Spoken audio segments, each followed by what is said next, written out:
Hi, Mr. Schmidt. Afternoon, Mary.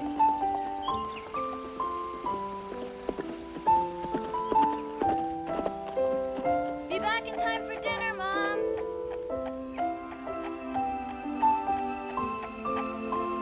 Hello, Mrs. Kerr. Hello, Mary.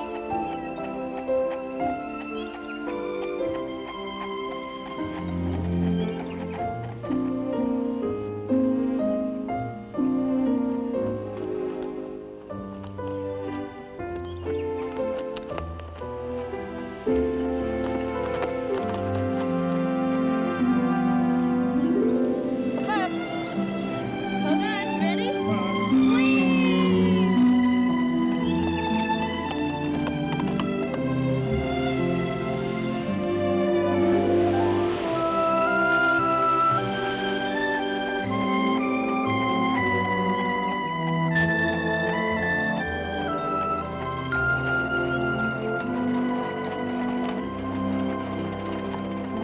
Okay, Billy. That's all for today. Bye, Mary. See you tomorrow, Billy.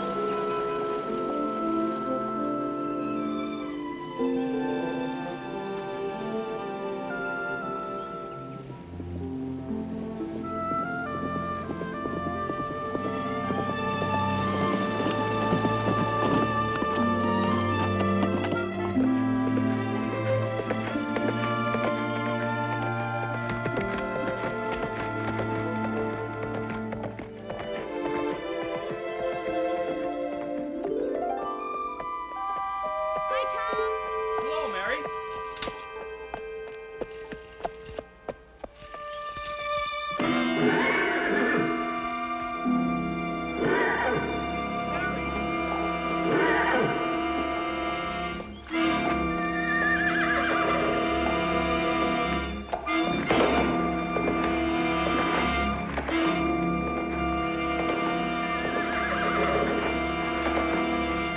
Mary!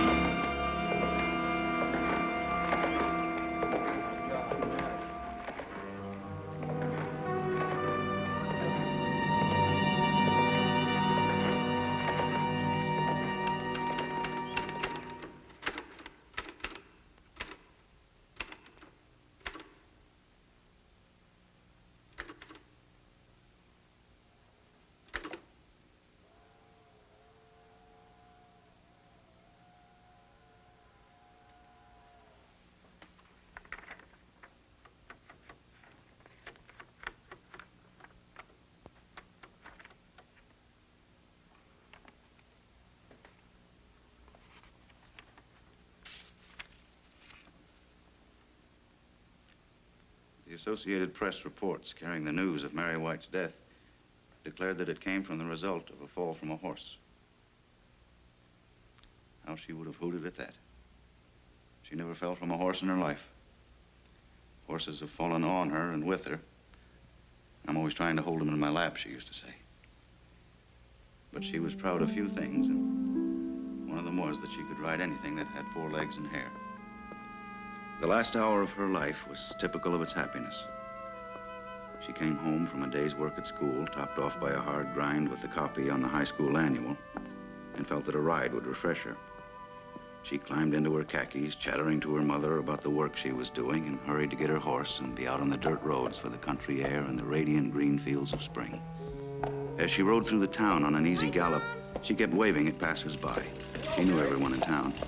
For a decade, the little figure in the long pigtail and the red hair ribbon had been familiar on the streets of Emporia, and she got in the way of speaking to those who nodded at her. Mary! Mary!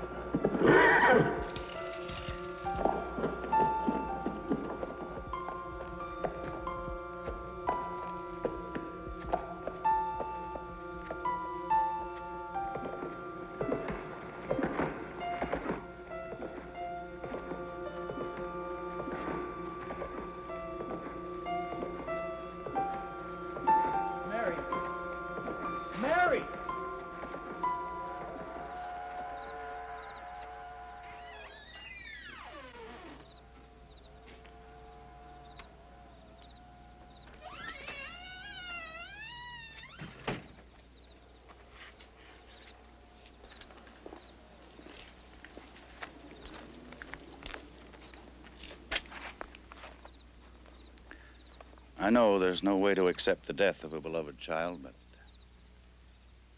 but the irony of Mary's accident, the awful irony of her being killed when she was going so slowly. A year ago, she used to ride like the wind. Being the warm-hearted girl she was, she tried to share her joy with her friend Selena. I sometimes thought the prairies had been made just for her.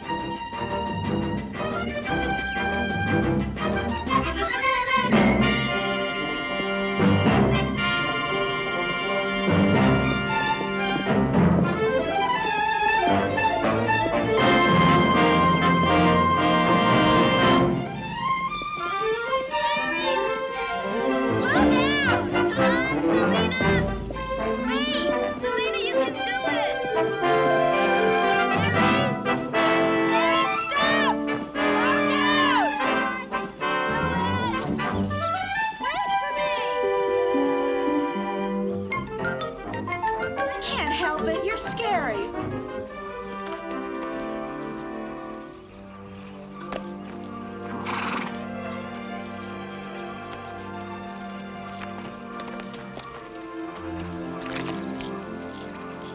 I'm not riding with you anymore.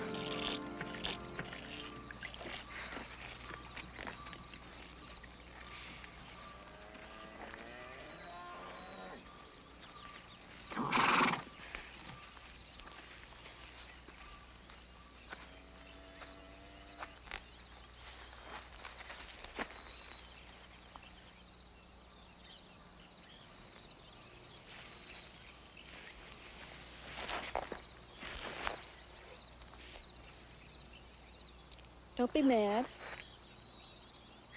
I'm just not as brave as you. That's silly.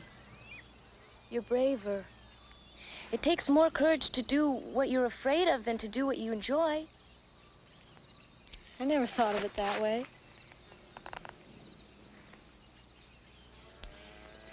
Is that why you do all the things you do? To prove that you're brave, I mean. I don't know. It's part of it, I guess. It's just that I can't stand the sham. I hate hearing people lie. Well, maybe they think they're telling the truth.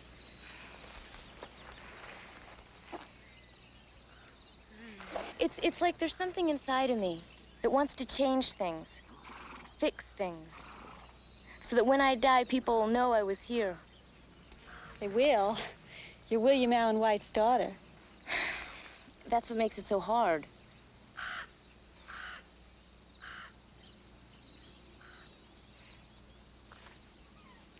Come on, let's go, Selena.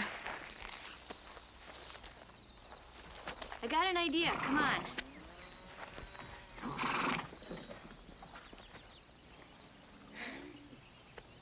You've got a pretty good seat. Your only problem is you're afraid to let go. I don't know what you're talking about.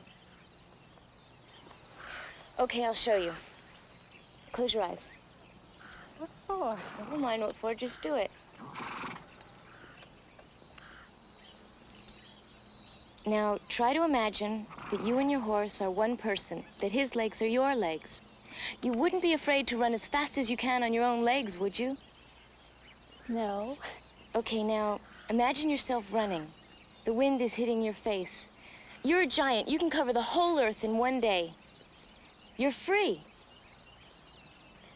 Okay, now open your eyes and let's ride.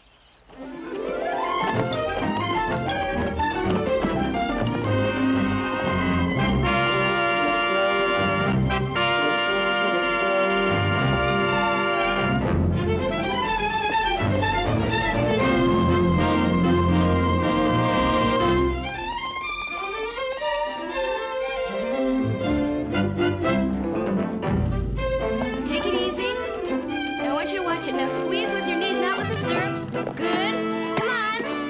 Okay. Now let's ride.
Some people in Emporia who weren't too happy with me said I spoiled its small-town flavor with all my famous visitors.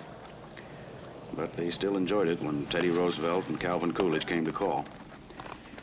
This time, my illustrious guest was Jane Addams, the founder of Hull House.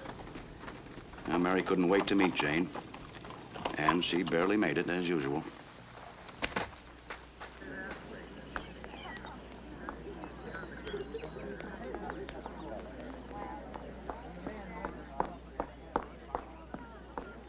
See, I'm early. You certainly don't expect to meet Miss Addams looking like that, do you? Why not? Of all the people in the world, Jane Addams is the last person to care about clothes, isn't that right? Well, if she doesn't, I do. Here she comes. Here she comes! Yes.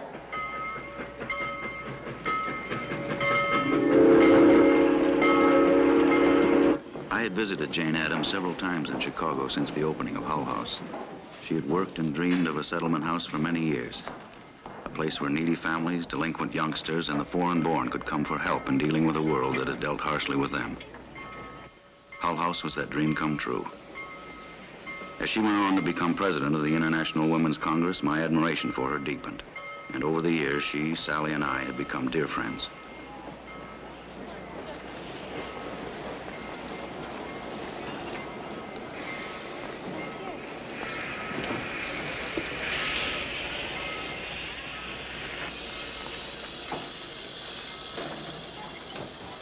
I don't see her. There she is. Jane! How do you do it? You don't look a day older. I swear you look just as young as you did when you opened Hull House. Oh, Will, I've never known you to lie, and don't start now. It's you who never looks a day older. It's wonderful to see you, and we look several days older. Oh, Jane, this is our daughter, Mary. You know, Will, she does look like Peter Pan. I've been looking forward to meeting you and your brother. Bill's away at Harvard. If you'll please excuse me, I just thought of something I have to do right away. I'll see you all at home. Mary? Did I say something wrong? No, it's nothing. Don't worry about Well, it. shall we go? Did you have a nice trip, Jane? I knew Mary didn't like Jane Addams saying she looked like Peter Pan, and it was my fault. I was the one who always talked about my daughter that way, and Mary always resented it. Like all children, she felt she was grown up by the time she could walk. You see, Jane, that's why I particularly wanted you to come to Emporia now. This is the real heartland of the United States, not the big cities filled with those idiots who have been seeing reds under every bed. Well, I'm sure you're right, Will, but I'm going back to Europe. I feel more comfortable there. You seen this? That is being distributed by a group called the Sentinels of the Republic. Is that the group which called you the most dangerous woman in America? No, that was Mr. R.A. Gum of the American Protective League. The funniest thing that's happened is that I've been denounced by the Daughters of the American Revolution. Can you imagine their embarrassment when they found out that I'd been a member for more than 20 years? I don't understand. Why are they doing this to you? I suppose because I represent change, Mary. And change is very threatening to people. Mrs. White, supper's ready. Thank you, Martha. Well, it'll blow over. We're all a bunch of hotheads in this country, but our bark is worse than our bite. They may forget about the colleges and the intellectuals, but I'm not so sure about the women's organizations. Oh, I hope you're wrong. You managed to take a small-town newspaper. With the sheer brilliance of the editorials, have made yourself a voice to be reckoned with right across the country. And do you think that could have happened if you'd been a woman? Maybe not. That's why I'm so apprehensive. The hysteria is even beginning to affect Hull House. You can't let that happen. There's so much further to go. There's the double standard, the terrible clothes women have to wear, the way smart women like you are attacked. If you let them run you out of the country... Mary, please. Miss Addams has come here for a moment of peace. It's all right. You're quite right, Mary. It's just that when you fought so many battles, you tire temporarily. But you'll be back. I'm afraid I will. There's so much I want to do. Well, start. Here? You've had the misfortune to be born into a family of reformers. You'll find something. Would you write something in my copy of 20 Years at Hull House? Certainly. It's a little battered, isn't it?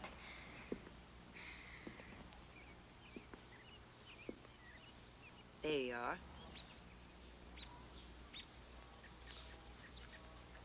To Mary, who will learn that a journey of 1,000 miles begins with one step.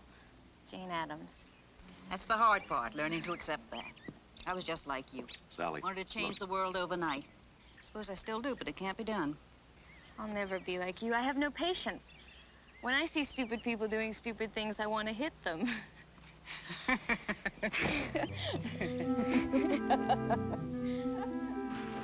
Jane Addams represented Mary's humanitarian side. But no matter how concerned she was for others, she never stopped being a happy, friendly schoolgirl, sharing her car. I guess I did do a lot of protesting about the benefits of walking. But I did it mainly to escape her offers to drive me in that car. Her car was her social life. She never had a party in all her nearly 17 years, wouldn't have one. But she never drove a block in her life that she didn't begin to fill the car with pickups. Everybody rode with Mary White. She liked nothing better than to fill the car with long-legged high school boys and an occasional girl and parade the town. She never had a date or went to a dance, except once with her brother Bill. And the boy proposition didn't interest her. Yet. But young people gave her great pleasure.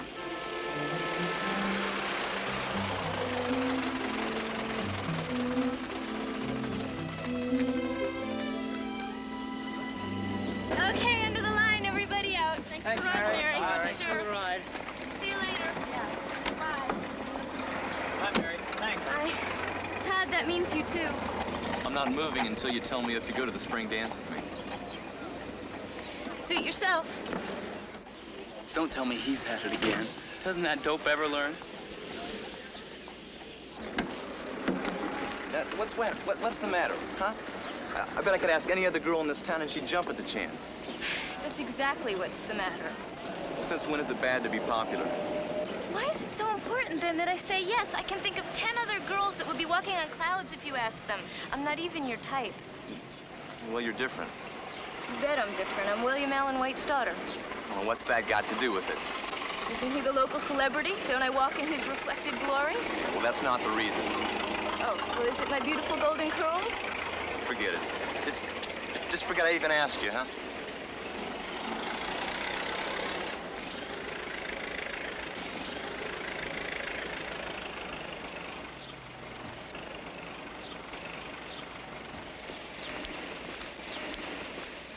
Are you crazy? I wish you'd asked me. Just tell him your father's illegitimate daughter. You better not talk like that in front of my mother. She says you're a bad influence on me as it is. Then don't ride with me. I didn't say it. My mother did. She just can't understand that you and your family are different from the rest of us. For once, I agree with your mother. You really can't tell the White family from the rest of the lunatics around here. I'd like to believe you, Mary, but you don't act like everybody else. Everybody else wouldn't turn down a bid to the prom by Todd Turner. Bother Todd Turner. I'm sorry. You want to go riding after school? If you slow down, I get scared riding that fast. Will you? Mm-hmm. Now, I don't want you to get the wrong idea. She tried to conform. She did. But somehow her efforts were always just slightly askew.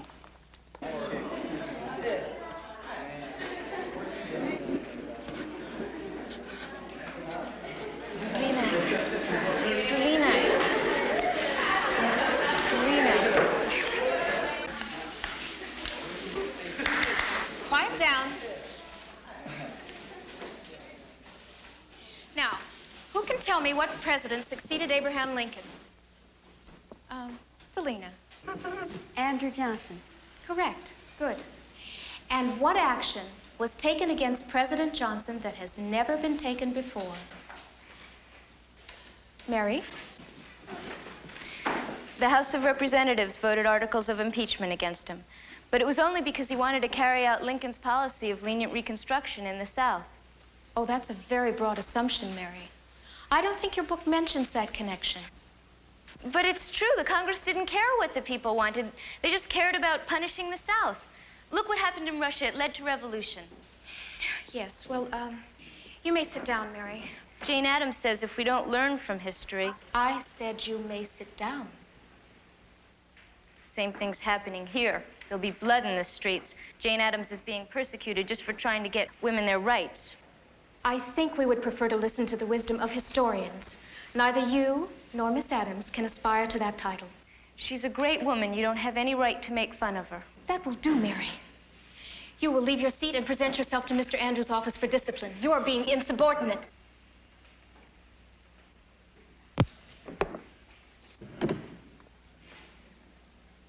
It was only in that last year that Mary had begun to express herself with her pen. She discovered a talent for pen and ink drawing. And one of her proudest moments was when some of her sketches of school life were accepted for the annual. I know I was prejudiced, but I believe she had talent.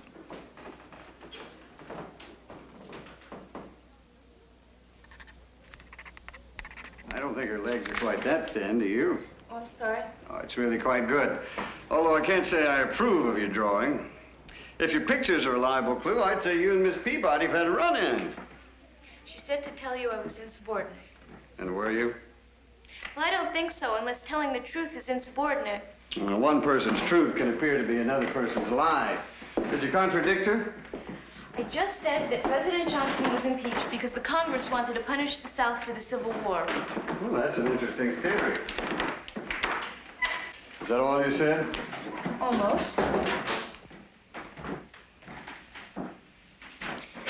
I just said that any unresponsive government would be responsible for blood running in the streets. And how did you conclude that? Doesn't sound like your father. I wasn't quoting my father.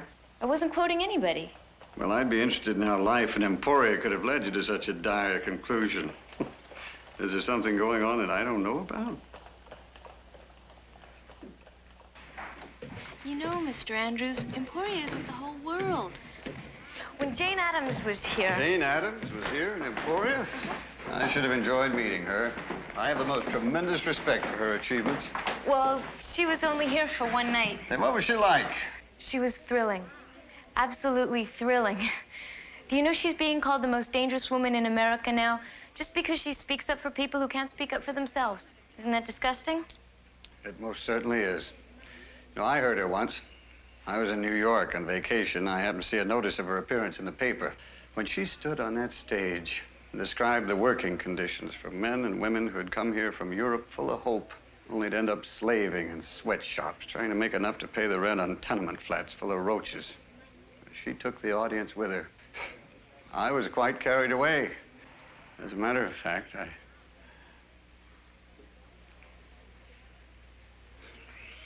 I fear we're digressing. Impertinence to a teacher cannot be tolerated. I hope you understand that.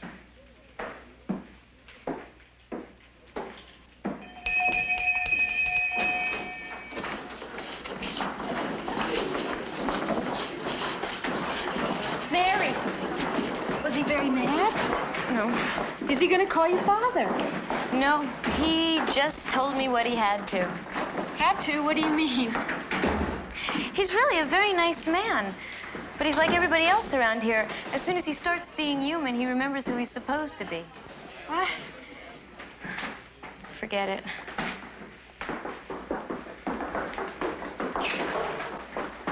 Hi, Ellie. Mary, can I talk to you for a minute? Sure. After you loaned me 20 years at Hull House, I kept trying to imagine what Jane Addams was really like. I even read the book 10 or 12 times just trying to picture her. Is she beautiful? Yeah, she's really beautiful. Inside, I mean. She wrote an inscription in my book. I'll show it to you if you like. Okay. She's the most exciting woman. She's brave. She's really brave. What are you two girls doing? You know you're not allowed to be in the hall after the bell. Where are you going? Come on, we have to go to class. Oh, you go. I've had enough for one day. You mean you're just gonna walk out? This is a public school. That means it belongs to the people. Well, it doesn't. I can't speak the truth here. We can't even have a conversation when we want to. I know. I really wanted to talk to you, but I'll get in trouble if I stay.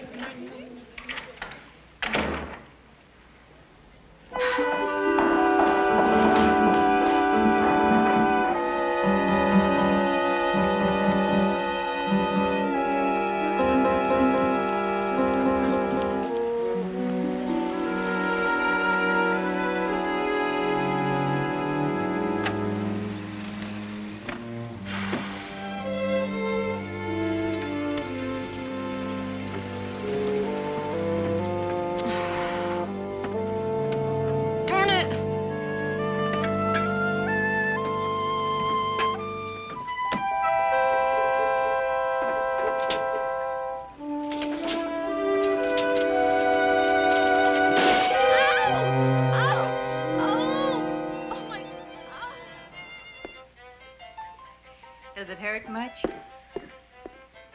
Not like when the doctor said it. Here you are. No thanks. Maybe later. I'm not hungry now.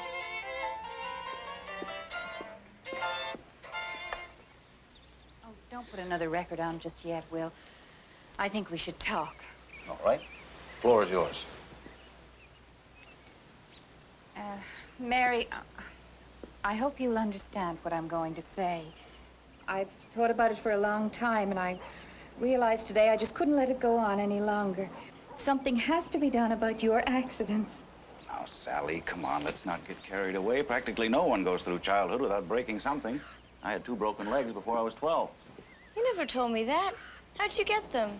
I don't want to talk about your father. I want to talk about you.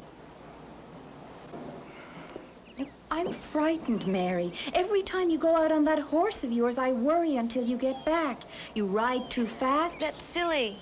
I got hurt today just standing still. No, Mary, you got hurt because you were cranking the car too fast. Now, I've heard your brother warn you about that very thing. But, Mother, please, I'm sorry, Mary, but I know what I'm talking about. And I propose to do something about it.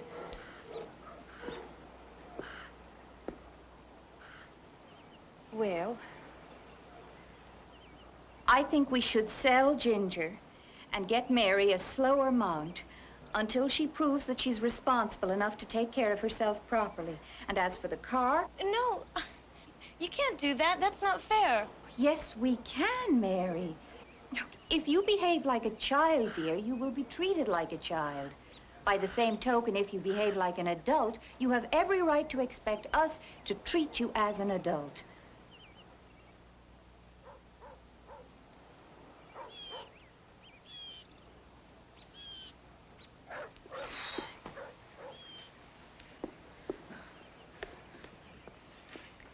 That's not fair. You talk to her. She won't listen to me. No, your mother's right. Neither of us wants you to get hurt. You didn't think she was right 2 minutes ago. I hadn't really thought about it 2 minutes ago. You're just saying that because you think you have to agree with Mother. I'm sorry you feel that way, Mary, but you're wrong. I wouldn't do such a thing. Yes, you would. You do it all the time.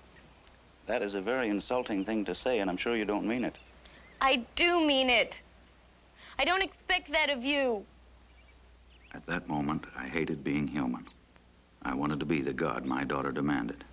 And I'm afraid sometimes I let Sally bear the brunt. But first and foremost, I was a man deeply in love with his wife. Look what I found. Ballade in blue china. Do you remember the day you gave that to me? 4 months from the day we were married. August 27th, 1893. To my girl. Remember how we sat on the floor and read it aloud to one another? I certainly do. You were much better at it. Now then, if that egotistical pup of 27 years ago were to come knocking at your door, would you still have him? If I were still the girl I was then. What about now? I wouldn't trade him for the egotistical man I have now. Thank you very much. Don't mention it.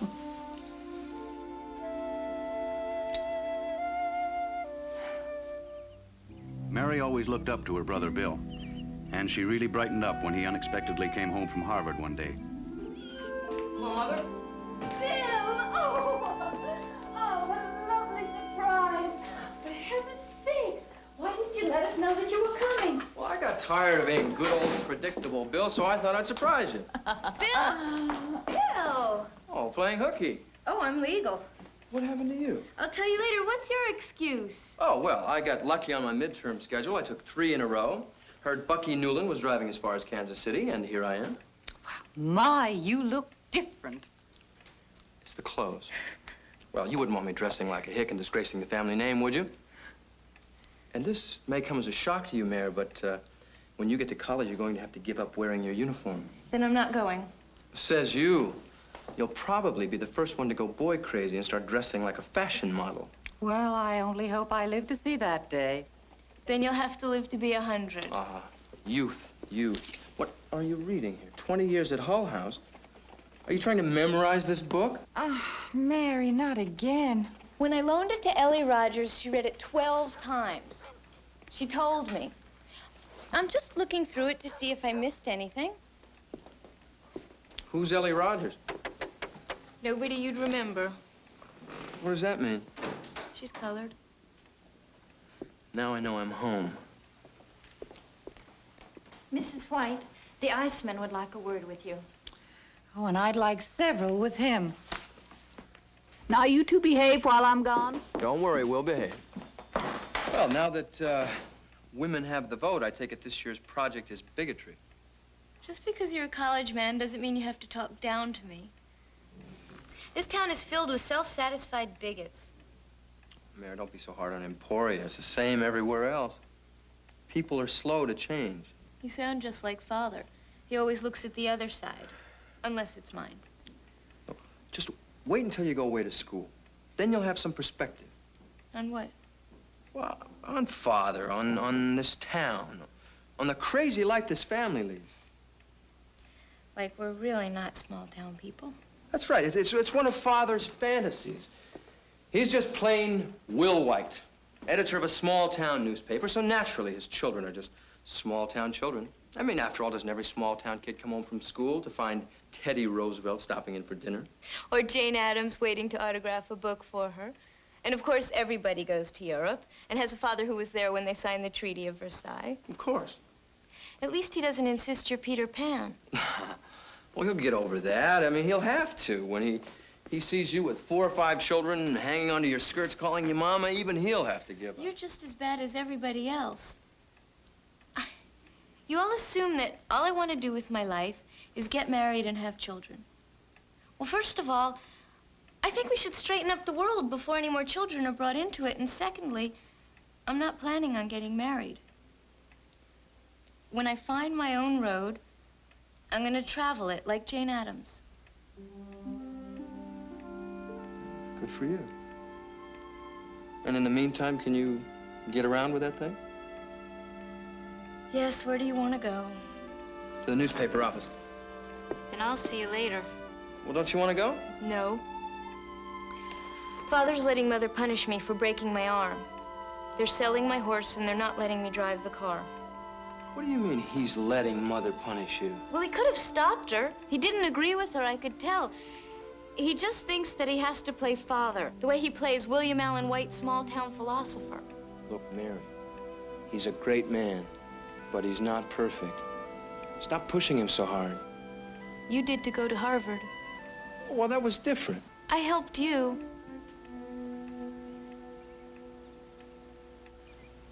Those two. They fought like all brothers and sisters, but when one of them decided to take on the parents, the other instantly joined forces. I have to admit that what Bill said that night, a year and a half before he enrolled in Harvard, was a bit of a shock. And that's why I don't want to go back to Kansas University. I know it was your school, Father, but did you know they only have 2 books in my whole fraternity house? Tarzan of the Apes and a very well-worn copy of Kraft Ebing. The guy who owns Tarzan is trying to trade it off for a pony translation of Hannibal in the Alps. But I want to go where people talk things over. And Harvard's the place for that. Aren't you proud of him, Father? Harvard's much harder than KU. You know, it seems to me you should get more than enough talk right here at this table. Well, it's pretty one-sided. I think a man should be exposed to more than one point of view, don't you, Father? Well, you know very well there's only one way I can answer that question, but Bill, Harvard is not the only repository of knowledge in the world. I even managed to dig some out right here in Kansas. But that was before. The world's changing. There's so much more to learn now. Sally, will you fetch my shawl and my slippers? There's a bit of a breeze out here. We have to be careful of that at my age. Look, now, we don't mean it that way. Oh, don't you?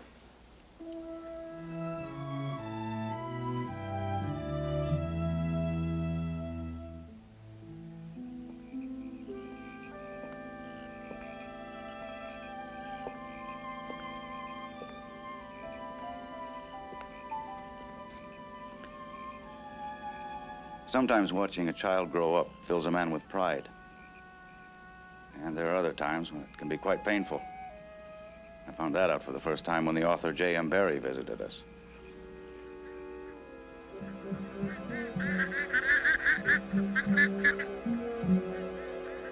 Even your American air smells young and aggressive. It's very stimulating. Well, I suppose it's all in what you get used to. I was never so stimulated in my life as when Mrs. White and I visited you in London. It was partly you, of course, but the rest was the air, full of history. Oh, good. Let's put the plates down right here, Bill, please.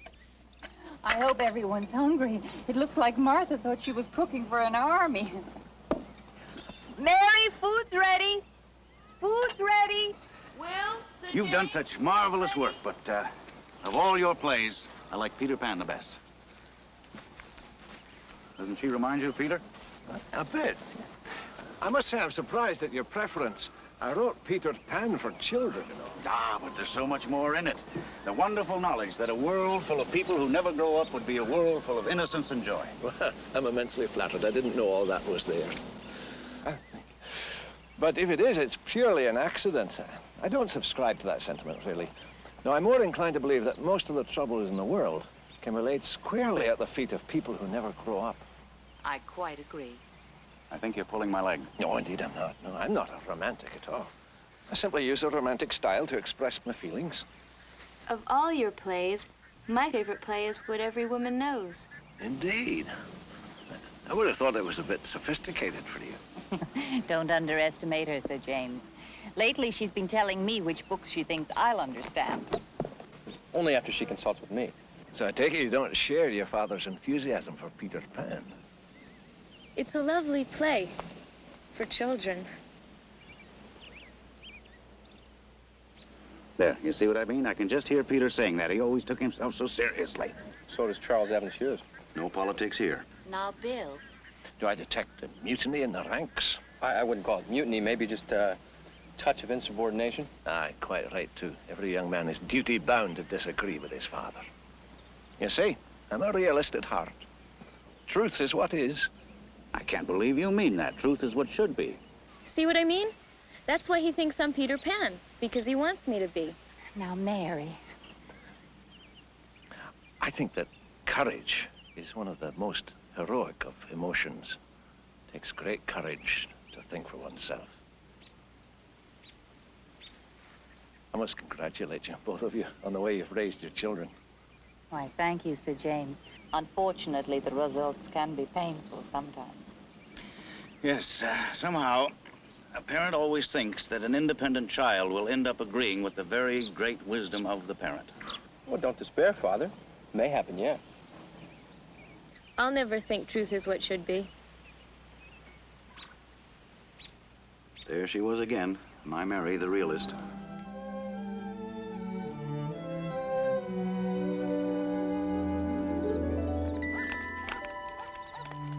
Jane went off to Europe, but her spirit stayed behind. She put a burr under Mary's saddle, all right. Mary was itching to take that first step.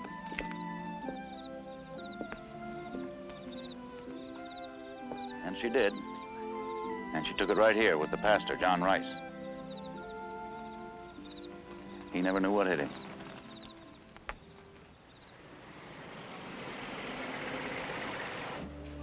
Here we are, Mary.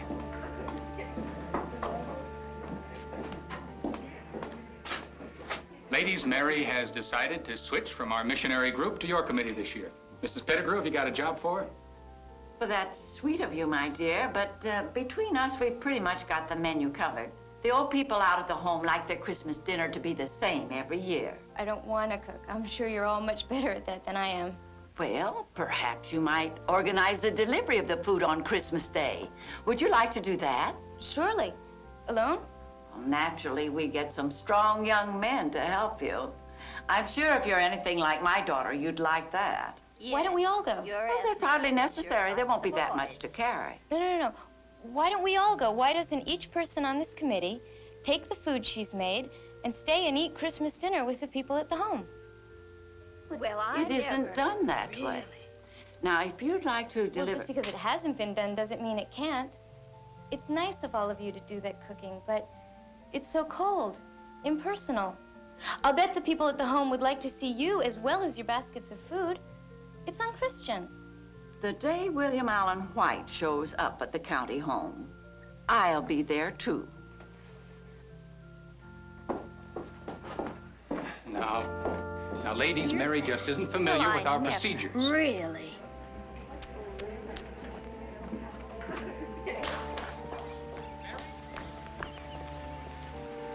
Mary, wait. You think I'm wrong, too.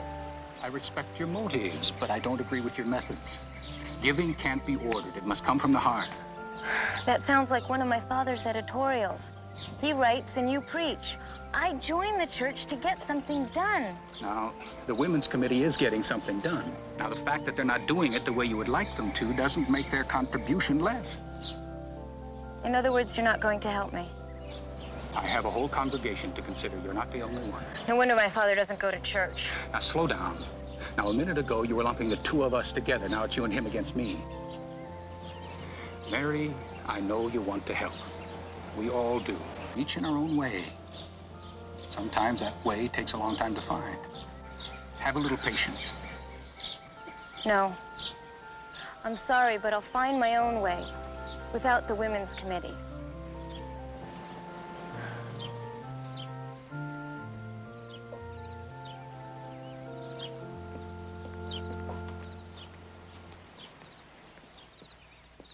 You're thinking she was a pretty fresh kid, aren't you? Well, she was. But it came out of a real love for people who never seemed to get a break. I can remember feeling pretty much the same way at her age, and I wouldn't be a bit surprised if you did, too. I guess the Lord had it figured out pretty well. If kids knew how tough it is to change the smallest thing, they'd never have the heart to think they could change the world. She really upset the pastor, though.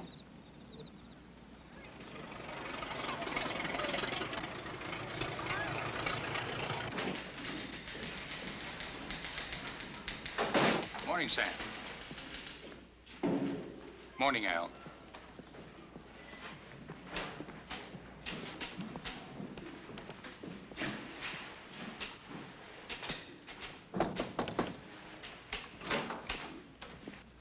Put it on the desk. Go away.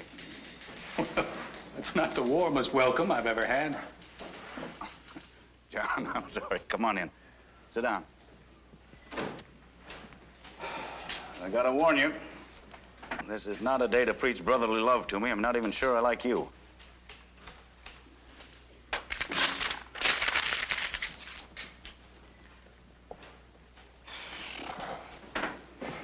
Ever have a day when you'd rather kick your fellow man than help him?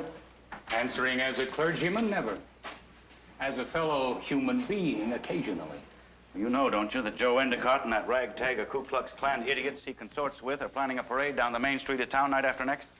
I thought we'd seen the last of that nonsense. No, sirree. They're coming complete with signs, burning crosses, and white nightgowns. That piece of paper I threw away was my 5th attempt at an editorial trying to show them up as the asses they are. Will, I want to talk to you about Mary. Well, good. That's bound to be a more pleasant subject. Usually I'd agree with you, but not this time. I'm feeling very human about her. As a matter of fact, I'd like to put her across my knee and spank her. Well, John, you better go back to being a clergyman. If you tried to spank her, she'd probably hit you back. I'm serious, Will. I'm very angry with her. Made you feel guilty, didn't she? She told you about it. No, but when she said she was joining the Christmas committee, I figured it was bound to happen sooner or later. I'm glad she's doing it to you for a change. Well, she's got me talking to myself. Do you think maybe I don't see the forest, or the trees? John, Mary's gifted. She has the intelligence of a woman and the heart of a child. That's a real Peter Pan. Unfortunately for us, we've grown up. Now, John, don't take it to heart. There's not a person in this world can live up to Mary's expectations. I guess you're right, Will. I just wanted to talk it over. Thank you. Okay, see you later.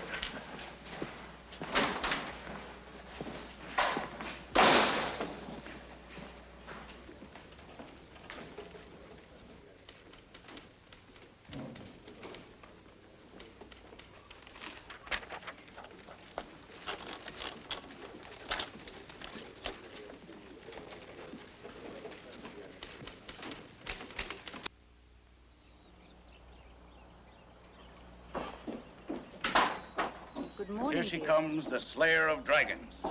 Ta-da. Morning. Good morning, Mary. Your father was just giving me an eyewitness report of what happened at the parade last night. Must have been very funny. Why aren't you laughing? It's probably because I'm not a very good reporter. Oh, stop fishing for compliments, Will. Oh, the sage of Emporia would never stoop to such depths. That'll be enough of that. More respect, please.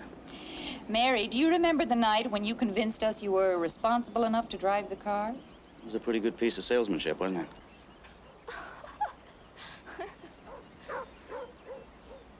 Well, growing up brings more than privileges. It also brings obligations. Now, that prank last night, no matter how we feel about the Klan, was not very responsible. Oh, now, come on, Sally. You should have been there. It was the prank of the century. Well, gotta get to my study. Come along, Sally. We've got a lot of proofing to do. I'll be right there, dear. You know, Mary, you can't have it both ways. If you want your father and me to take you seriously, you're going to have to give up some of the freedoms of childhood. Well, then I guess I don't understand the difference. Sally? Later, dear. He's calling me. Coming, Will. Last summer, when Bill came home for vacation, we were all together again. But even then, Mary refused to be anything but the free spirit she was.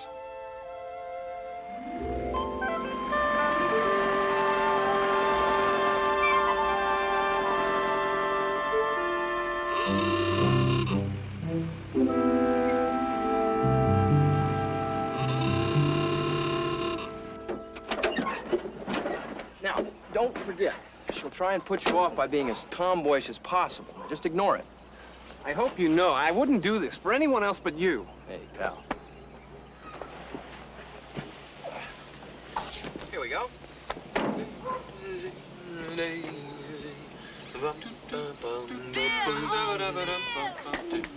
Mother! Bill, you're early. How lovely. This is my friend, Richard Sloan.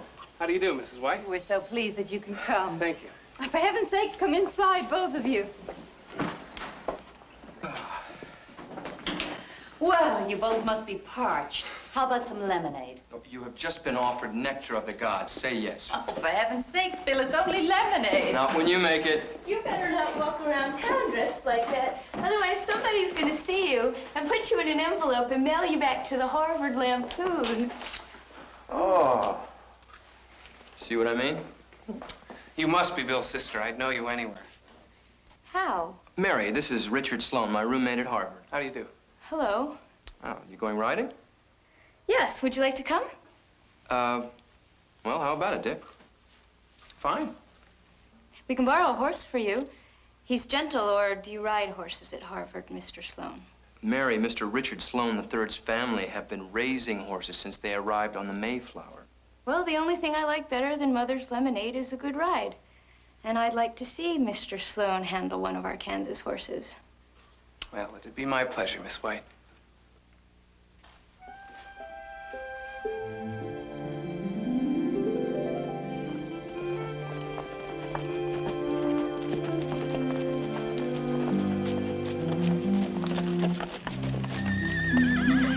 Okay, Mr. Sloan, you know the course. You have to touch base at the amphitheater, down by the river, go through the creek, over to the clump of bushes over there, then through the arbor, and we finish here. You ready? Yep. Okay, go.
Well, better luck next time, Miss White.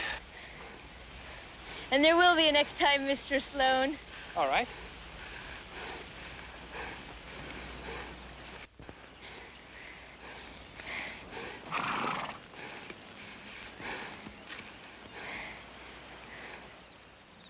Bill chose his friends very well. Finally, even Mary had to admit that. God rest ye merry gentlemen, let nothing you dismay. Remember Christ our Savior was born on Christmas Day to save us all from Satan's power when we had gone astray. Oh, tidings of comfort and joy, comfort and joy. Oh, tidings of comfort and joy. Merry Christmas. Merry Christmas, everyone. John, this is for you. Happy Christmas. Merry Christmas, John. Thank you. Merry Christmas. Merry Christmas. Merry Christmas. Thank you, Martha. Thank you, Bill. Huh? Where are you going? Oh, Mary's volunteered to deliver Christmas dinner to the Conti home. Oh, good. Who's going to help her? Pastor Rice said he'd round up some strong boys. Well, I'm a strong boy. Why, there are even those who would say I'm the equal of 2 strong boys. I don't think it's your cup of tea. Well, I'd be interested in hearing what you think my cup of tea might be. Country club dances, regattas, things like that. Oh, Mary. No, it's all right, Mrs. White. I know that your daughter thinks I'm a lightweight. Well, aren't you? Why don't you try me and see? Okay, get your coat and let's go. Goodbye, everyone. Bye. Thank you, Bill. Drive carefully. Thank you, We Mary. will. Take care, you two. I think maybe Mary's met her match.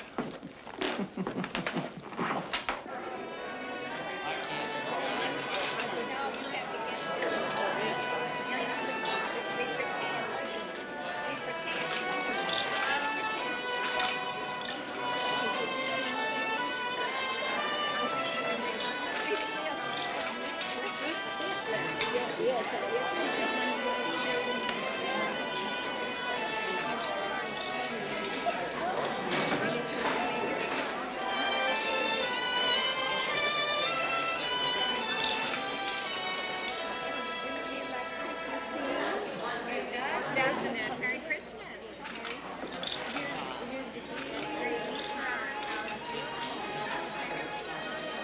I like your young man, dear. He has lovely manners. Is he a local boy? I've been out here so long I've lost touch with the town. He's not my young man. He's a friend of my brother Bill's from Harvard. Oh, I haven't been here that long. The way he's looking at you. How long have you been here? Long enough to learn to mind our own business. Don't mind him. He only talks about once a year, and we're all very grateful. I just read a wonderful book. Would you like to read it? No? How about painting? Have you ever tried watercolors? No? What do you like to do? I like to eat Christmas dinner with company of my own choosing.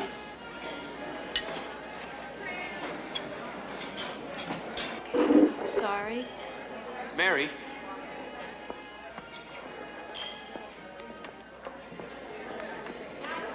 I was only trying to help. And you are helping, dear. Don't let a crotchety old man spoil your day. Everyone else is having a wonderful time.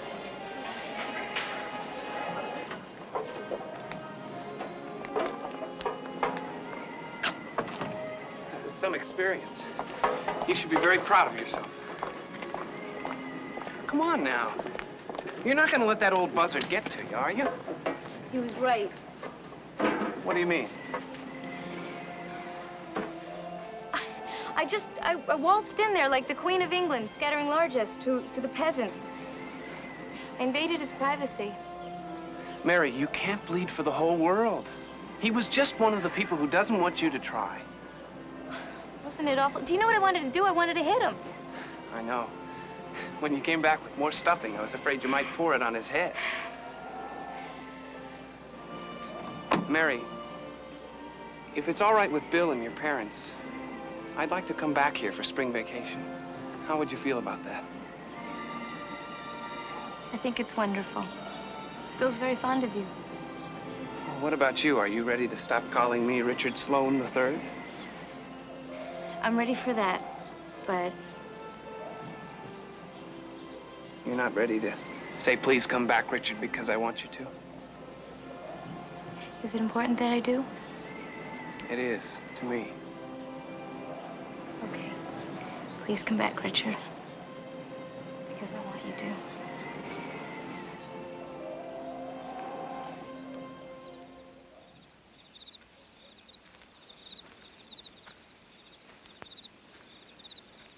Mary was very much like her mother.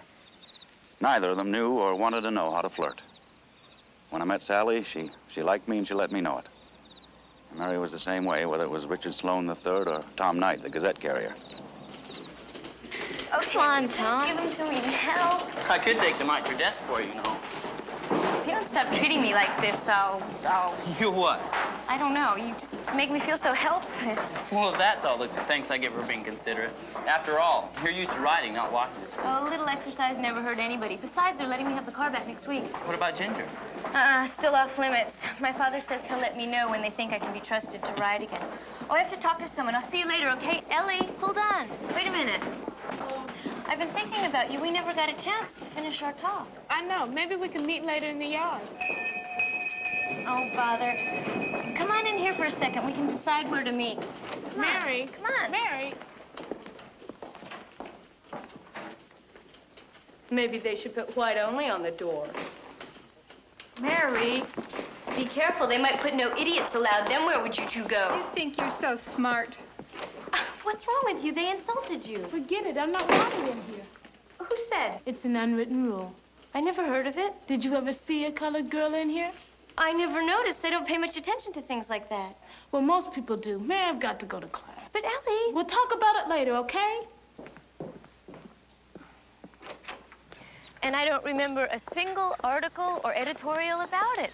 How could you let it go by? Hi, Mary. Mary, I am just as outraged as you are by senseless cruelty, but segregation is not something that started this morning in the girls' lounge. It's going to take a lot more than an editorial to stop it. Well, okay, but somebody has to take the first step. Why wasn't it you? I can't answer that question. Well, that isn't going to help Ellie very much. Well, we all do the best we can. I think we can do better. The undersigned believe that segregation of any kind at Emporia High School is contrary to the principles on which this country was founded. As taxpayers, we demand equal access to facilities for all students, regardless of race, creed, or religion. Well, what do you think? It's a fine idea, dear, but who do you think will sign it? You and Father and the men at the paper and Pastor Rice and... Well, you can count on us and probably Rice, but don't be so sure about my employees. They don't all think like I do. But they have to sign. Everybody should. Mary, I don't hold with making a man's private convictions a consideration for employment. I know how you feel, dear. I used to feel the same way growing up in Kentucky. Come to think of it, I still do. Or I would if your father hadn't taught me the art of the possible. What's that? That's reaching for the moon when you know you can't get it, and then settling for a piece of it, which is more than you had when you started. But that's not good enough. It may have to be.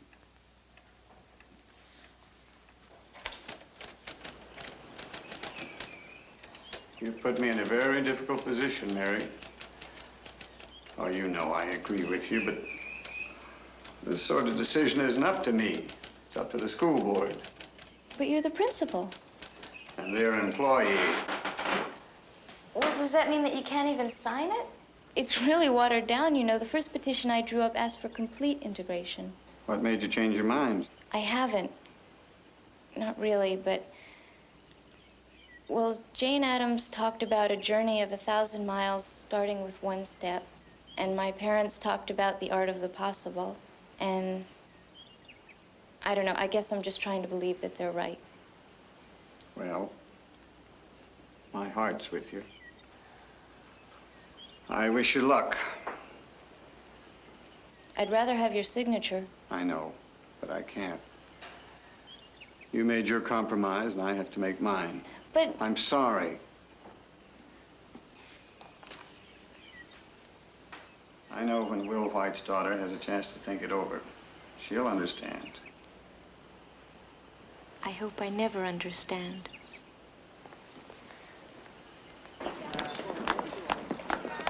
sign? No. I knew he wouldn't. Maybe we should forget the whole thing. No! Give it to me. I'll take it on my paper route. Maybe I can get some signatures. That's a good idea.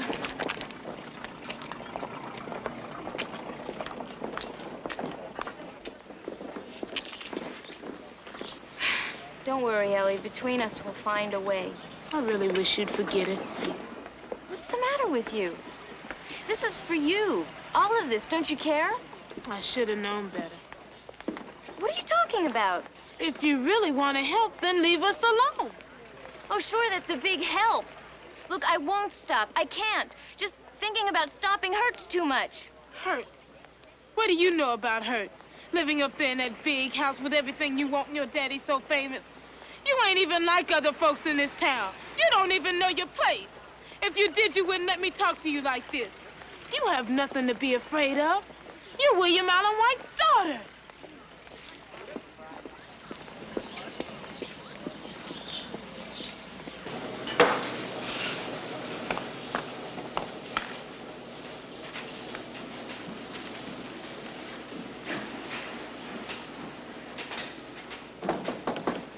Jim, take that up to Wally. Let him have a look at it, will you?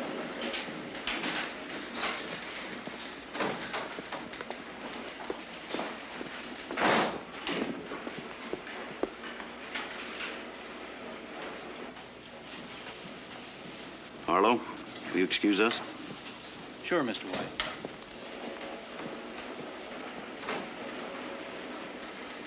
I hate this town. I hate everybody in it. I have days like that myself. Don't make jokes. I'm serious. I know you are. Well, I'm serious too when I feel like that. Will you stop patronizing me? What do you know about how I feel? Why don't you tell me? You've built a wall around us in this town. Nobody even trusts us. Ellie said that I couldn't understand pain because I was William Allen White's daughter. Well, I'm sick and tired of being William Allen White's daughter. I'm me.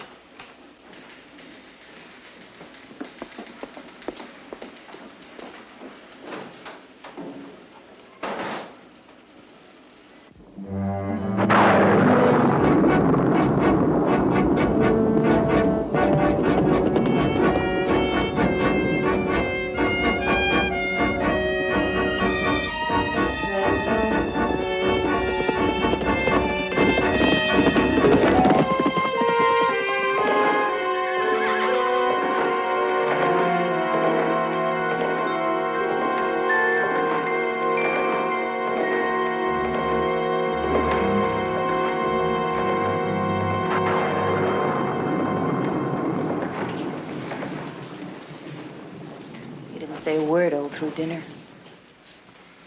Between your silence and Mary's, I've got heartburn. Take some bicarb. I did. It didn't help.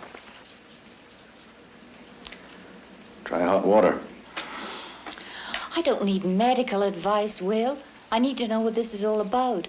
First, Mary leaves the table without even a word, and she rides off on a horse she's forbidden to ride, and now you sit here like a sphinx. What's going on?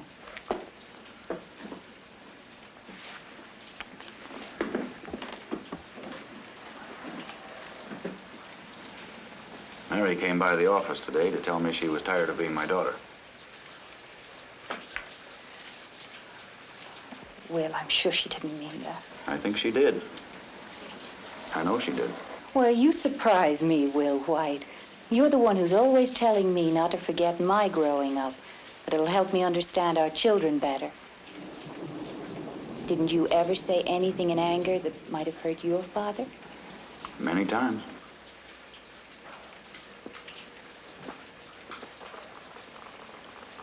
Well, that didn't mean you didn't love him, did it? I'm not talking about love, Sally. I'm talking about like. Mary doesn't like me, and tonight I don't like her. Thank heaven she's back in one piece. Mind if I talk to her alone? Are you sure you want to?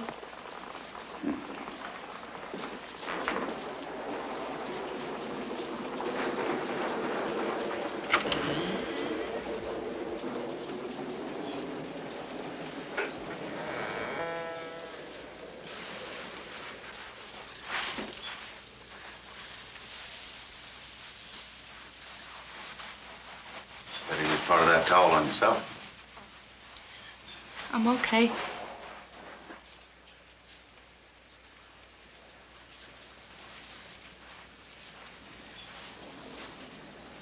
Don't ever run out again like that, Mary. I don't like it. Hear what I said? Yes.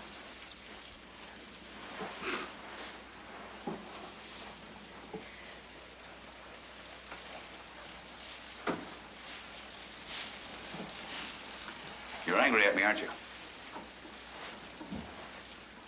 Well, that's all right, because I'm angry at you, too, and I don't like the way it feels. Now, what are we going to do about it?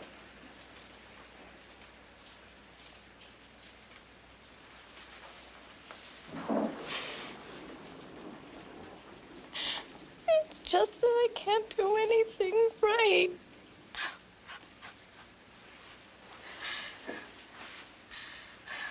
Well, I wish I could tell you that you're not going to feel like this again, but it wouldn't be true. I don't want any lies between us. And when you told me you were tired of being my daughter, Mary, that hurt like the devil. But at least it was honest.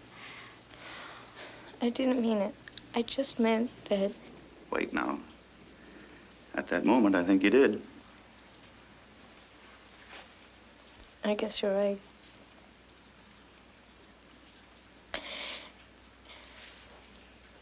It's just that I can't even remember a time when you and Mother weren't all excited about some cause. I'd hear you down in the living room after I'd gone to bed. You'd be planning some big editorial that would right a wrong or point out to people how blind they were being. And all I ever wanted to do was help, to do what you do. And every time I try, I get it all mixed up so...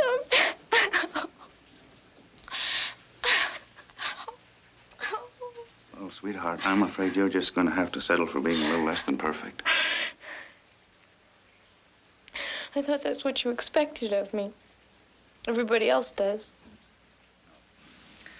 I doubt that. I think the only one expects you to be perfect is you. Well, if that's what you thought I wanted, then I don't blame you for being tired of being my daughter. Matter of fact, I know just how you feel. How could you? Because sometimes I get very tired of being William Allen White. I forget, you see. And I expect him to be perfect, too.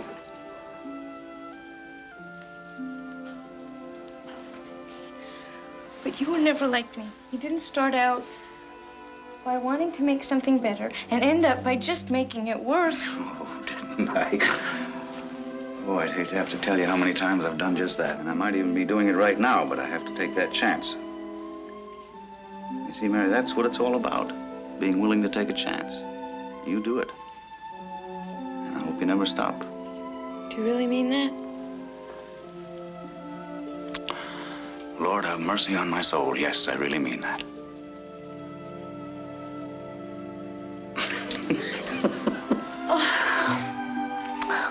I'd rather be your daughter than the Queen of England. Oh, God, I feel good. Got my Peter Pan back.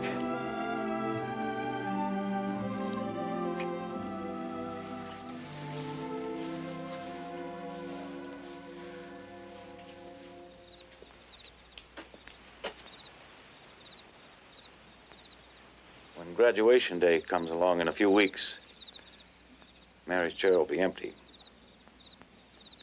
She was all ready, though. She even had her dress. Sally and I figured it had to be pretty important to her for her to be willing to go shopping for it. Usually she had to be dragged into a store kicking and screaming.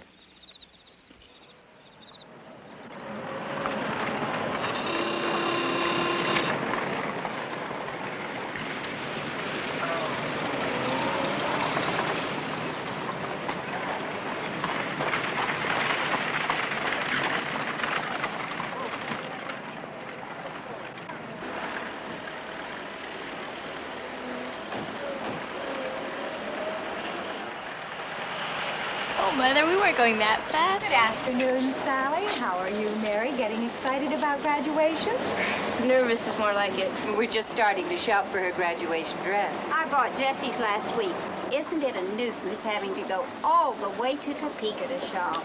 Why, Jessie has such a nice figure. I'm surprised you couldn't find something to fit her right here. Not as long as that's in the window. Hasn't Mr. White instructed you to stay out of these stores? Why, certainly not. Why should he? I imagine he has more important things on his mind. Good thing you ran into us. We're all up. What's that we're doing? Boycotting. Boycotting all the merchants who support the strike. Why?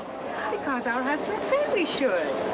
Well, I don't understand. Neither of your husbands works for railroad management. My Charles says the Bolsheviks are stirring up the laboring men. They don't really want to strike, you know. They're being forced to by the union agitators. Well, I think I'd rather take my chances with the Bolsheviks than with the roads to Topeka. Come along, Mary. Coming, Mother. Good day, ladies. Good afternoon. Why, I imagine you've suffered a considerable drop in business due to the strike, haven't you, Mr. Bonner? Oh, well, I never wanted to get mixed up in this in the first place. I just didn't want to lose my working trade. Anyway, the governor's just passed a law. He's put out an injunction prohibiting those placards. Oh, it's sure a relief to me. Well, come for your graduation dress, have you? Well, what were the shopmen striking for? All the freedom to choose their union. I want to support them, but I can't afford to have it cost me my business. How does that one strike you, Mrs. White? Oh, that's rather pretty. What do you think, Mary? You mean to say that just to sell a few dresses, you're willing to let all those families starve? I've got a family to feed, too. Mary, please, let's get back to our business.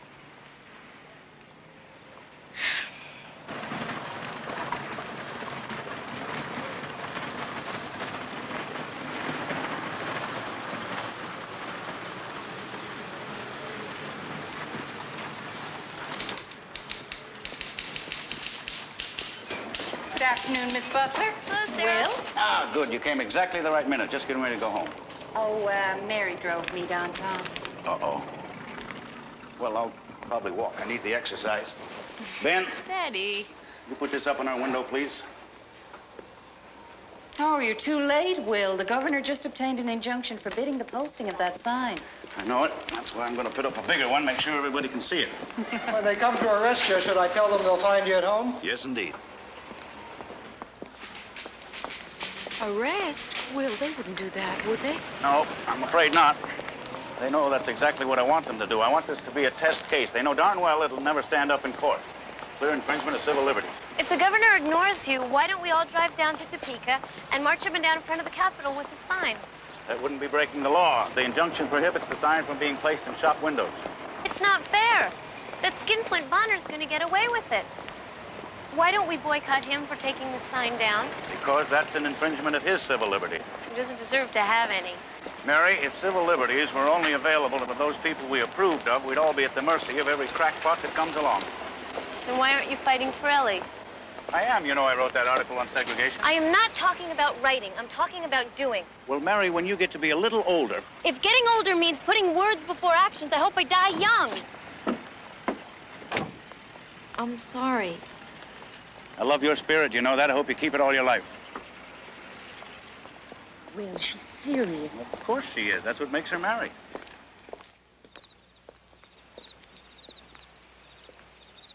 I had written a novel called In the Heart of a Fool. And I was quite flattered when an offer was made by the infant film industry to make it into a motion picture. And when the filming was done, I was invited to New York to view the results. Well, Sally and I agreed that Mary and I needed some time alone together, so I invited her to come along.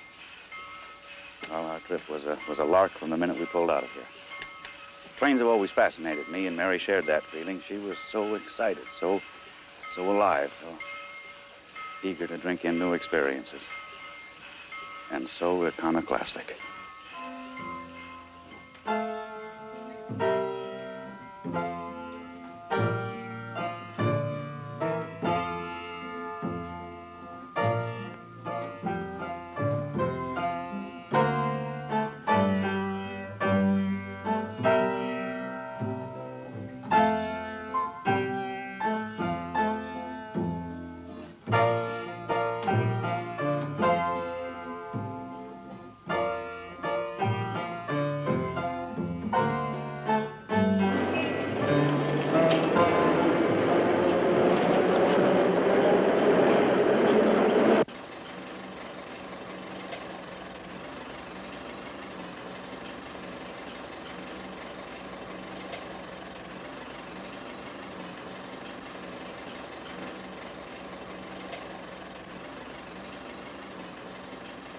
You really can't get the full effect without the music. When it shows in the theater, a piano player will be pounding out the Stars and Stripes forever. Yes, well, that ought to help quite a lot. You really shouldn't take the money for this. They haven't used your story at all.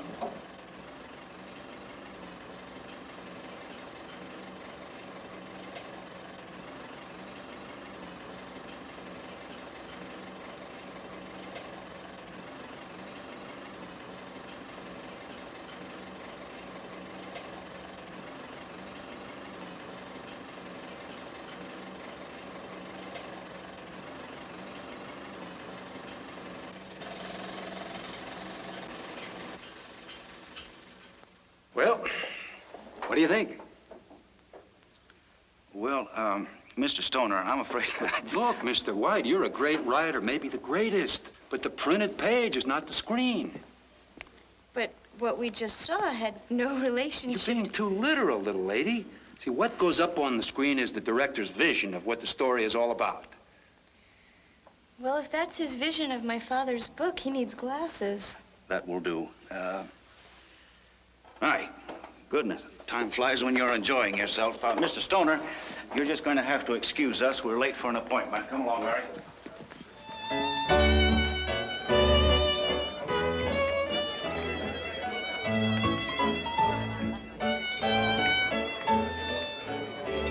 For an appetizer, may I suggest the escargot? No, I don't think so. Oh, I'd love some. The last time you were served escargot, you just stared at them. I was only 10 years old then. One order of escargot. Very good, sir. Thank you. I could have ordered for myself, you know. I'm sorry. Would you rather have something else? No.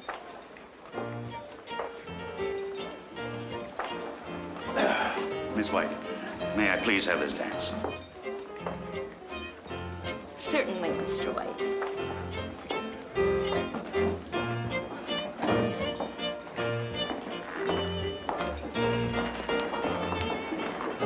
Now, if I step on your foot, you just pinch me. That's what your mother always does.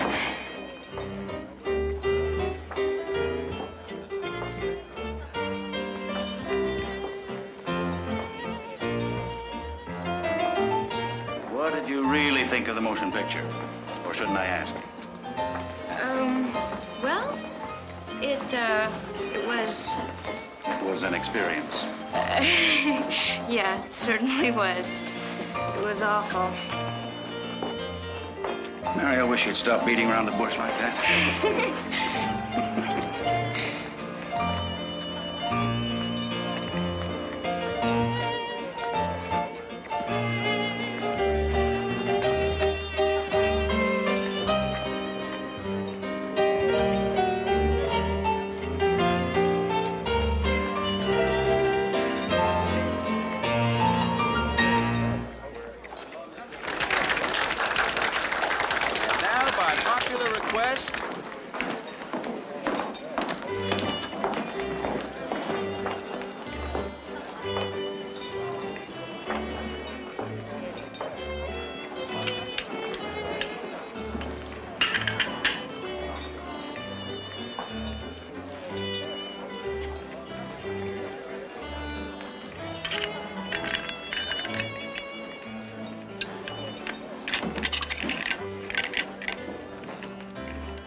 Are they good? Delicious. Well, when you finish those, I can order you some more if you like. Daddy, I Yes, Mary? I think you should sue them. The motion picture people. Well, now, wait a minute. I thought they showed great taste. Mr. Stoner called me the greatest writer in the world. And I'm going to put that on my list right under the Sage of Emporia. Have you finished, miss? Yes.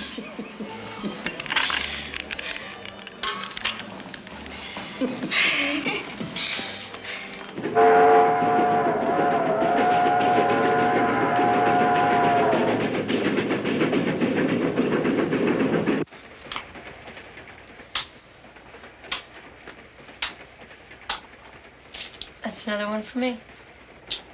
I concede you're too good for me. You coming down with the cold? Let's play another game. I'll let you beat me. Wouldn't get much pleasure out of that, would I? Well, I seem to remember you used to let me beat you. Yes, well, that's different. You were a little girl. You knew I was throwing the game? Oh, not at first, but, when I got to be about 12. Oh, come on. I didn't do it that long, did I? For all I know, you may still be doing it. Either that or you're a rotten player. No, my mind wasn't on it. I was starting to compose a letter to Will Hayes. The Postmaster General? No. He's the one that got me into this motion picture deal. It's all he ever talks about. He thinks they're the coming things. What are you gonna say? I don't know. I've got some ideas, and get home, I'll talk them over to your mother, sort them out. What was that for? It's like I'm not even here. What are you talking about? I saw that awful picture show with you, not Mother. Why do you have to wait until you can talk to her? Well, it's the way I always do it. You know I share all my work with your mother. It has nothing to do with you. But I want it to. Mary, there are some things that just have to wait. What, till I'm older? Is that what you're gonna say? How much older do I have to be, 100? I have a brain, I have opinions. I may not be a woman yet, but I'm not a child either. I can't wait for you to see that because you never will.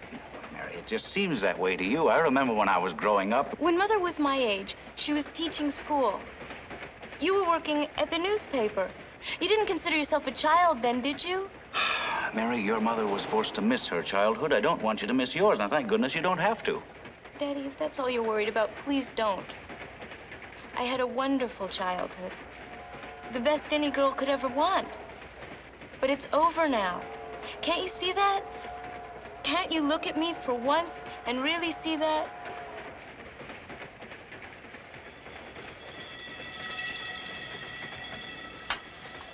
All right. What do you think I should say to him? Well, first of all, the audience isn't made up of morons. If people pay to be entertained, they should get what they've paid for. Real entertainment shouldn't glaze your eyes. It should stimulate your mind. Maybe I can rephrase that. What's wrong with it? Nothing. Go on, what else?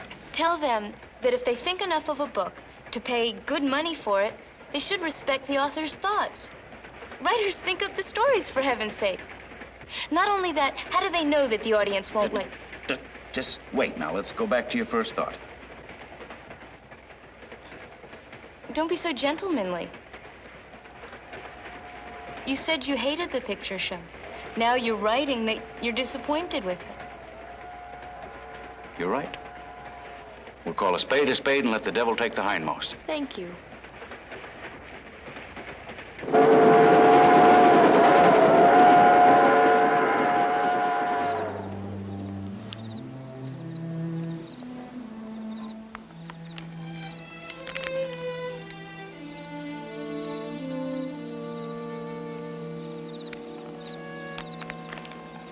From the time Mary and I got back from New York, the current of my public life nearly swept away all memory of those few minutes when my daughter and I knew and respected each other as people.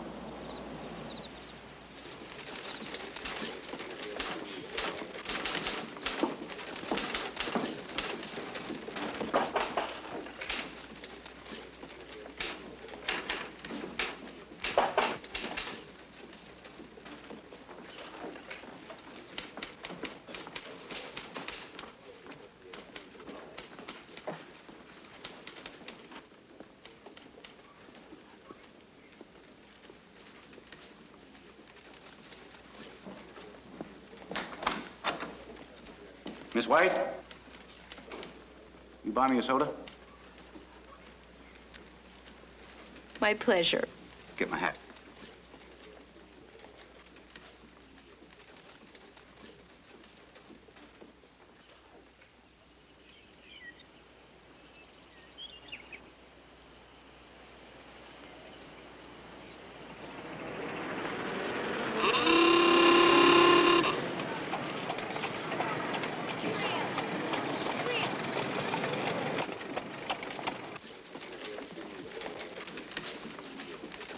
I'll stand behind this editorial. Of course you will, dear. Damn the follett. It's bad enough we didn't join the League of Nations. Now, if we don't get a world court, we're in for 100 years of war.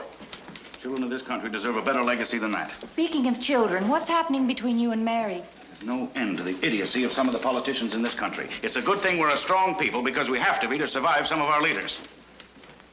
What about Mary? Well, when the two of you came back from New York, I noticed a great difference in her. I'm glad.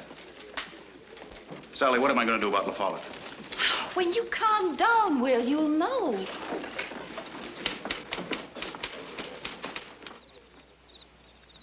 Sally was right, as usual. I decided to go to Washington and debate La Follette. I left on a warm spring day. I wish I were going with you. Not this time. This trip is no place for a lady. I anticipate some strong language. Oh, Will, now you're a much more effective speaker when you don't get excited. No. Mary, where are you going? I forgot something in the car. I've been thinking about her. When I get back, I'm going to try to treat her as if she weren't a child. As a matter of fact, I'm going to get behind that drive of hers to get the lounge for those colored girls. Oh, Will, I'm so glad I'll tell her. No, don't. I don't think words are going to be enough. I'm going to have to prove it. Just to remind you. That is first rate. You have the makings of a fine political cartoonist, Sally. Now, don't you ride Ginger too fast when I'm gone. But what about the... Letting you ride faster again? Well, maybe when I get back, we'll talk about it. Oh, no, we won't. I just can't stand the strain. Now, every time you ride fast, Mary, I expect to hear that you've been thrown. I've never been thrown from a horse in my life. It was a close call. I couldn't go anywhere without my talisman, could I? Well, I'm off. Hurry back, will you? I will. Bye. I love you.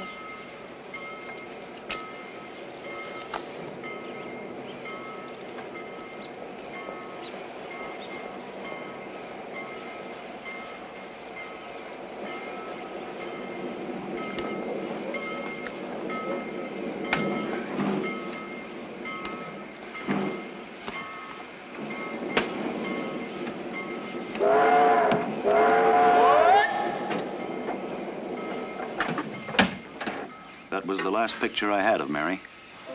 When I came home, she was dead. Her funeral yesterday at the Congregational Church was as she would have wished it. No singing, no flowers, save for a big bunch of red roses from her brother Bill's Harvard classmen. Heavens, how proud that would have made her. And the red roses from the Gazette force in vases at her head and feet. A short poem. Paul's beautiful essay on love from the 13th chapter of 1 Corinthians. Some remarks about her democratic spirit from her friend, John H.J. Rice, pastor and police judge, which she would have deprecated if she could. A prayer sent down for her by her friend, Carl Nau, and opening the service, the slow, poignant movement from Beethoven's Moonlight Sonata, which she loved. Then the Lord's Prayer by her friends in the high school. That was all. Mary was the embodiment of those things that in the lives of young people are essential. She was the outstanding champion of the down and out and the pure of heart.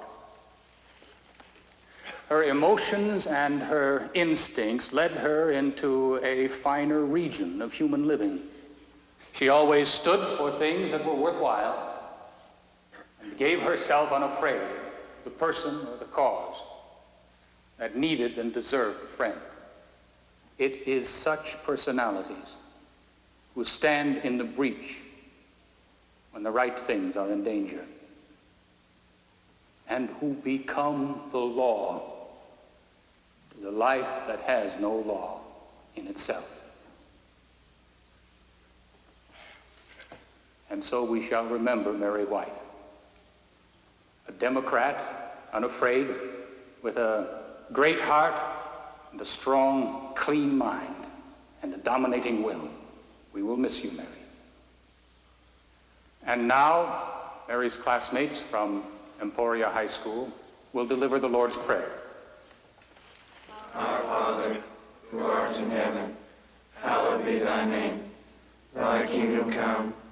Thy will be done, on earth as it is in heaven. Give us this day our daily bread, and forgive us our trespasses, as we forgive those who trespass against us. And lead us not into temptation, but deliver us from evil. For thine is the kingdom, and the power, and the glory forever. Amen.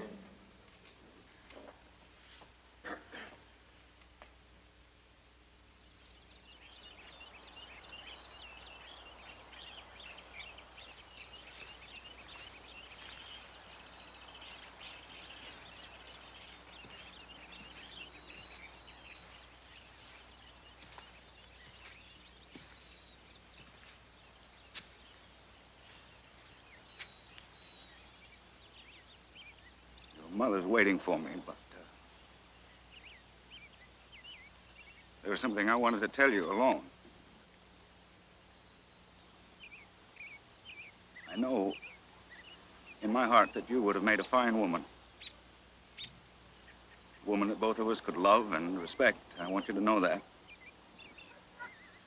But I want you to understand that if I write about you as my Peter Pan, my free spirit that'll never grow up. That's who you were to me. And now that's how you will always be.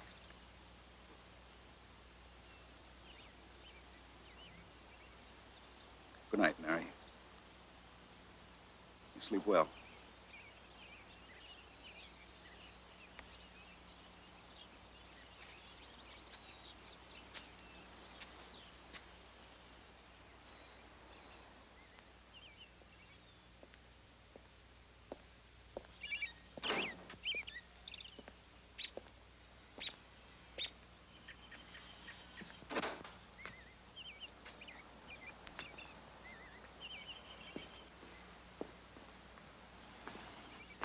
Finished it.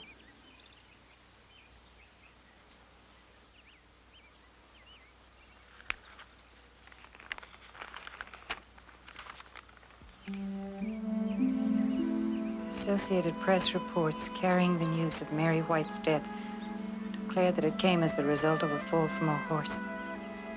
How she would have hooted at that. She never fell from a horse in her life. Horses have fallen on her and with her. I'm always trying to hold them in my lap, she used to say. But she was proud of few things, and one was that she could ride anything that had 4 legs and hair.